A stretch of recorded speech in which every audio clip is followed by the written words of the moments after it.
Professor Christian, mais adiante no programa a gente vai falar sobre o plano de retorno das aulas, anunciado pelo governo de São Paulo, essa previsão é para setembro. Antes desse tema, uma análise, o seu olhar sobre esses números da Covid-19 no Brasil e no mundo.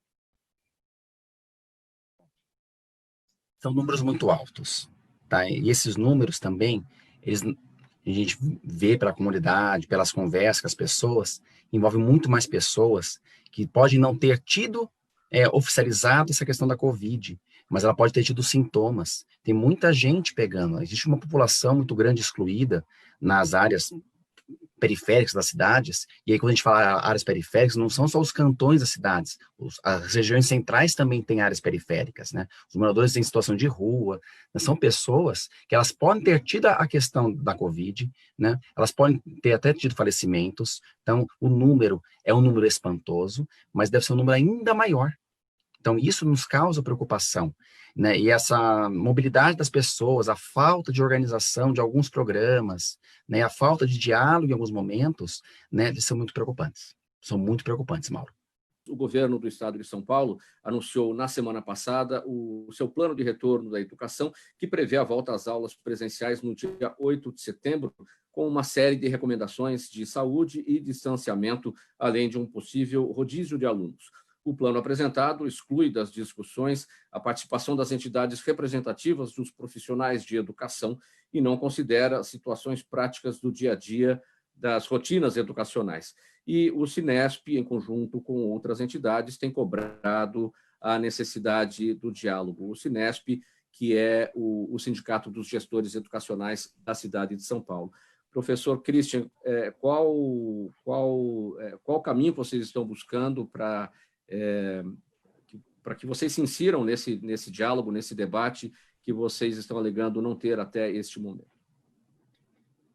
Mauro, desde março, na verdade 23 de março, quando as escolas pararam todas as aulas e os professores entraram, tá, em recesso, depois voltaram ao trabalho mais em atividade telepresencial, né, com aulas à distância e outras formas de interação, a gente vem buscando que a secretaria ouvisse o conjunto dos sindicatos. Então, nós, do Cinesp, junto com outros sindicatos de educação, temos buscado, cobramos a secretaria quanto a isso, tá? E, recentemente, agora, a Câmara Municipal, junto com outras entidades, não somente sindicatos, mas o CRESE, que é o Conselho dos Representantes dos Conselhos de Escola, que reúne pais, mães, né, dos conselhos de escola da cidade de São Paulo como um todo, o Fórum Municipal de Educação, o Fórum Paulista de Educação Infantil, tá, juntamente com a Comissão de Educação, Cultura e Esporte da Câmara, tá, constituiu um comitê de crise emergencial.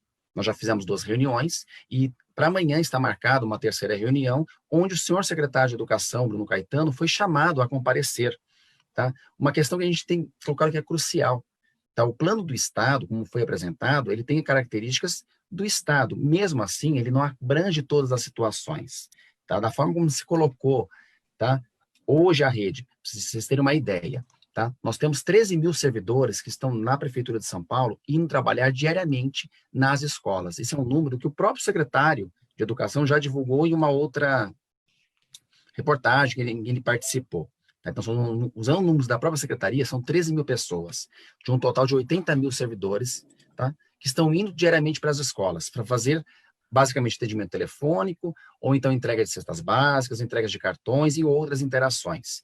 Essas pessoas que estão indo trabalhar, elas não têm fornecidas, para a sua grande maioria, máscaras ou outros EPIs necessários para o trabalho.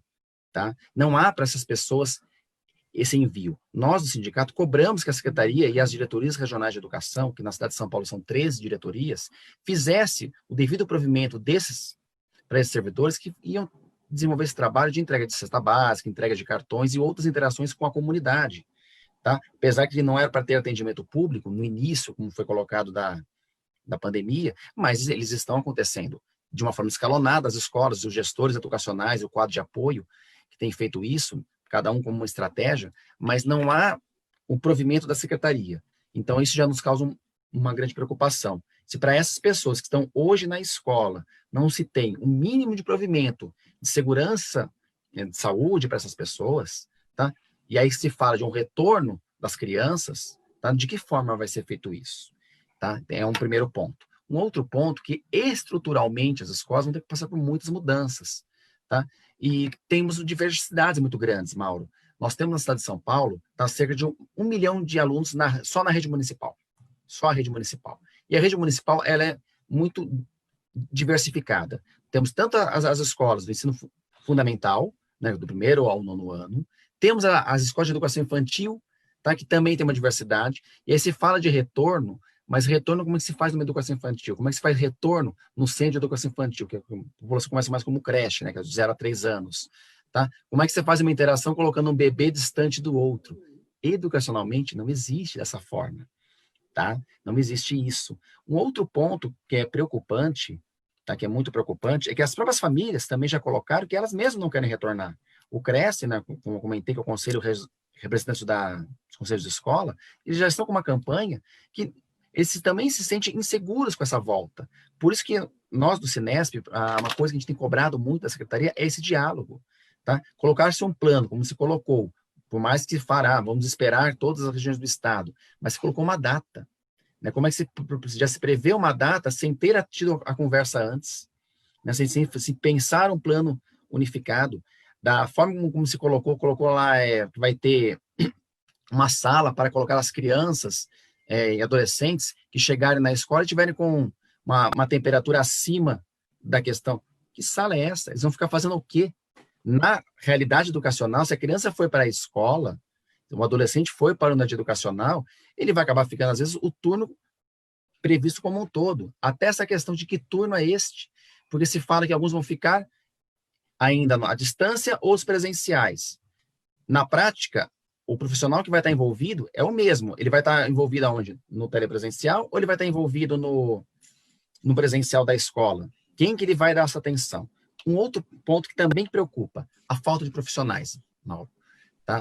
Aqui a gente está presente com o vereador, tem o promotor, tem o Zé Aníbal, tá? Nós já tínhamos, em início de março, uma falta de profissionais de educação, professores e quadro de apoio, que são os inspetores de alunos, como popularmente as pessoas conhecem, mas aqui na rede a gente chama de auxiliar técnico de educação, faltando nas unidades. Tá? Tem um concurso para ser homologado, tá? E já faltavam essas pessoas, e tinha alguns contratados, já venceram esses contratos. Temos escolas hoje em dia que não teria ninguém para recepcionar as pessoas. Além disso, temos um grande número de pessoas chamado grupo de risco, questões de idade, ou outra comorbidade, ou lactante, ou gestante, né? Essas pessoas voltarão? Não, elas não voltarão. Como vai ficar esse atendimento? Então, da forma como está sendo colocado o plano, né, sem o diálogo, e também a Secretaria já divulgou, primeiro que ia voltar uma parte das pessoas, depois já disse isso no mesmo dia. No mesmo dia, o secretário deu de declarações diferentes. E o que é a nossa grande crítica, tá? É que primeiro sai para a mídia, às vezes para vocês na rádio chega antes a informação, e para quem está lá na escola, a informação não chega. E quando chega, ela chega picotada, ela não chega construída. O Conselho Municipal de Educação também foi chamado para essa discussão. Tá? Então, a gente tem que rever também tudo isso. Tá? A nossa grande preocupação, em suma, é a vida. Tá? Se vai fazer um plano, tem que ter a preocupação com a vida primeiro. E aí a gente vai discutir essa retomada. Professor Christian, quem está no Facebook aqui, Adriana Cabrini, é possível impedir as crianças pequenas de se aglomerarem nas escolas, mesmo que em menor número? Adriana Cabrini, pelo Facebook, nos acompanhando. Adriana, Mauro e demais componentes aqui dessa bancada. Não. Criança, tá? Ao ela ver outras crianças, vai acabar tendo, sim, um contato. Por isso que tem que ter o diálogo. Né? Da forma como estão colocando o plano, eles fazem um plano pensando, talvez, em nós adultos. A criança interage de forma diferente. Né? E eu falo enquanto diretor de escola, enquanto diretor de centro de educação infantil também. Tá? Um outro ponto que é muito importante, tá? É que as famílias também, tá? Elas precisam estar participando desse diálogo. Então, quando a Adriana coloca que essas crianças não vão ter interação, a criança tem interação em qualquer momento. Ela vai continuar sendo criança a todo momento. E aí você impedir uma questão dessa, mesmo em menor número, tá? Não é o menor número que não vai trazer o contágio, porque vai ter a interação. Essa criança ela tem um contato com outras pessoas, ela vai ter o deslocamento da casa para a unidade educacional, né? Na unidade educacional ela vai ter contato com outras pessoas. Então, da forma como está num plano, parece muito bonito. Mas que tem o contato? Tem. Indiretamente ou diretamente, ele vai existir. Professor Christian, 5 segundos para a sua despedida. Perfeito. Vamos sair dessa sim, mas com muito diálogo, com as famílias participando conosco todos juntos. E que, sobretudo, a saúde mental de todos possa ser preservada. Por isso a importância do diálogo.